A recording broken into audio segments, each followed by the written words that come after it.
సమయంలో సమస్యలు వాటి మీద నిరంతరం జరుగుతూనే ఉంటుంది.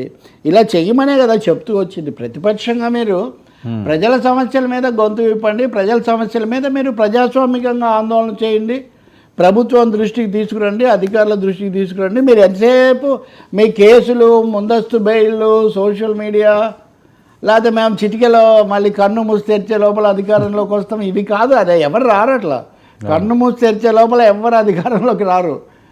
ప్రజలు నిర్ణయం తీసుకుంటే వస్తారు, లేకపోతే లేదు.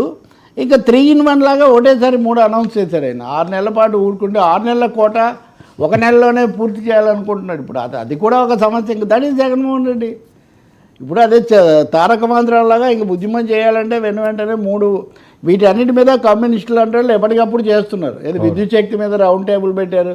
ఇప్పుడు అదాని సమస్య వచ్చినప్పుడు, ట్రూ అప్ ఛార్జీలు వేసినప్పుడు, అలాగే రైతులు చాలా బాధల్లో ఉన్నారండి. ఈ బియ్యం గురించి మనం